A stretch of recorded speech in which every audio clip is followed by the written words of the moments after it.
방통위 2인 체제가 유지된 채 총 178건의 안건이 처리되었는데 최근 법원은 이를 부정하는 판결을 냈습니다. 서울행정법원 행정칠부에서는 MBC가 방통위를 상대로 제재 조치를 취소하라며 낸 소송에서 방통위의 2인 체제 의결이 위법하다며 원고 승소로 판결했는데요. 이러한 판결에 대해서 방통위에서는 즉시 항소할 계획을 밝혔습니다. 항소심에서 만약 법원 판결이 그대로 유지되며 확정된다면 그야말로 대혼란이 올 것이라는 우려가 나오고 있는데요.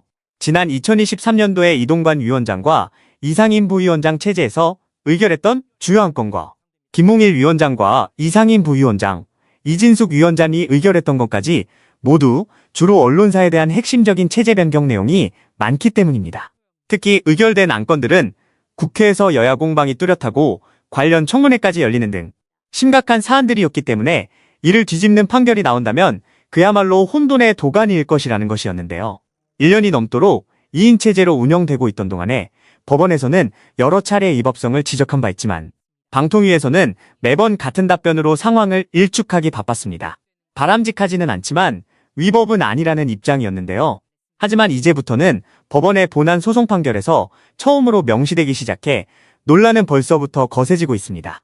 현재 이진숙 위원장은 탄핵 심판 중에 있는데 만약 이 위원장이 복귀를 하게 되더라도 상임위원이 충원되지 않는다면 방통위가 기능정지 상태에 빠질 수도 있다는 우려가 나오고 있어 소송전이 연속되는 파행이 지속될 것으로 우려되고 있습니다. 올해 7월 31일 임명된 당일 바로 출근한 이진숙 위원장과 김태규 부위원장은 KBS 이사 및 박문진 이사 후보자를 선정하고 추천 및 임명했었는데요. 그렇기 때문에 이러한 여파는 KBS 사장 후보자 결정에까지 미칠 것으로 예상되는데 고차기 사장의 최종 후보자 결정을 앞둔 KBS에서는 당장 당혹스러움을 감추지 못하는 모습을 보이고 있습니다.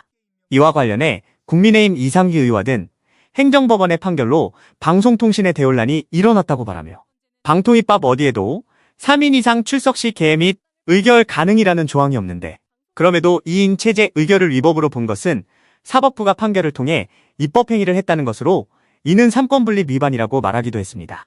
누리꾼들 사이에서는 방송을 장악하려는 방송통신위원회는 없어져야 한다며 제 기능을 모두 잃었는데 법원의 판결이 저렇게 나오는 것은 당연하다는 의견이 있는가 하면 그동안 방통위에서 의결한 게 몇 개인데 그걸 모두 부정하는 법원 판결이 나온다면 수습은 어떻게 해야 되는지 깜깜하긴 하다는 의견도 여러 보이고 있습니다.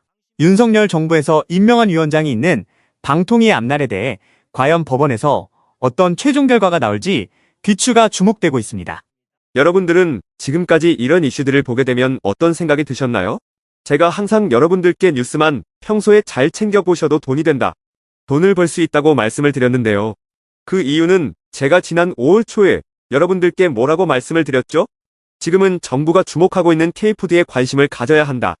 뉴스만 보고 끝내지 마시고 투자 쪽으로 한번 생각해 보셔야 한다. 라고 말씀을 드렸습니다. 그리고 나서 이런 썸네일들을 뉴스를 통해서 많이 보셨을 텐데요. 이렇게 정부가 정책으로 밀어주는 산업이 이슈가 됐을 때 정보에 민감한 부자들은 어떻게 생각할까요? K푸드 관련주는 뭐가 있는지, 어떤 종목이 나에게 돈을 벌어다 줄 수 있는지를 생각한다고 말씀을 드렸죠? 그 이유가 뭐냐 하면 부자들이 봤을 때는 이슈가 곧 돈으로 이어지고 이런 이슈들이 돈을 벌어준다는 경험적 확신이 있기 때문에 부자들은 항상 이런 사회적 이슈들을 관심 있게 챙겨본다고 말씀을 드렸습니다. 실제로 제가 지난번에 시청자분들과 함께하는 주식으로 수익 내기 이벤트를 진행했었는데요. 당연히 100% 무료로 진행했고 여기 보시면 저한테 구독이라고 문자 남겨주신 모든 시청자분들께 이렇게 K푸드 관련주 중에 가장 급등할 확률이 높은 한성기업 딱 한 종목을 여러분들에게 추천을 드렸어요.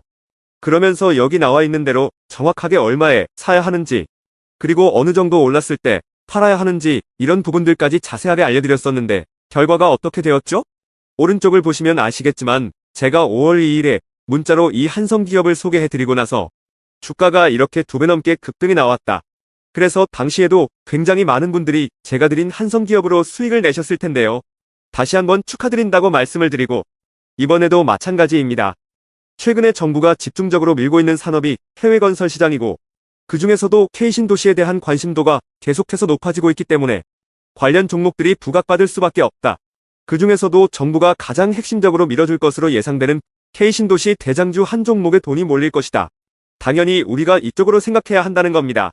그래서 이번에도 지난번과 똑같이 저에게 신청이라고 문자 보내주시면 정부가 강력하게 추진할 것으로 예상되는 K신도시 정책주 중에 앞으로 대장주 역할을 하면서 주가가 가장 크게 급등할 한 종목을 구독자분들에게 문자로 종목명과 사고 파는 시점을 모두 알려드리겠습니다. 그래서 여러분들이 주식으로 돈 버는 연습을 한번 해보시라 이렇게 말씀을 드리고, 지금 이 영상을 보시는 시청자분들 중에 나도 이번 종목이 궁금하다 하시는 분들은 누구나 상관없이, 그리고 어느 시간대나 상관없이 부담 없이 이렇게 상단에 제 번호를 항상 남겨놓고 있습니다. 제 번호 010-4406-8870번으로 저에게 지난번처럼 신청이라고 문자 보내주시면 제가 이번에도 똑같이 무료 추천 급등주 문자를 보내드리겠습니다. 이해되시죠? 그래서 제 번호 010-4406-8870번으로 신청이라고 문자 보내주시면 여러분들이 직접 이슈를 통해서 돈 버는 연습을 해보실 수가 있는 거고, 제가 돈을 받는 것도 아니고 투자를 대신해드리는 것도 아니기 때문에 부담 없이 신청해주시면 되는 겁니다. 그리고 수익이 나면 저는 다른 것은 바라지 않습니다. 제 채널에 구독, 좋아요 한 번씩만 눌러주시면 감사하겠습니다.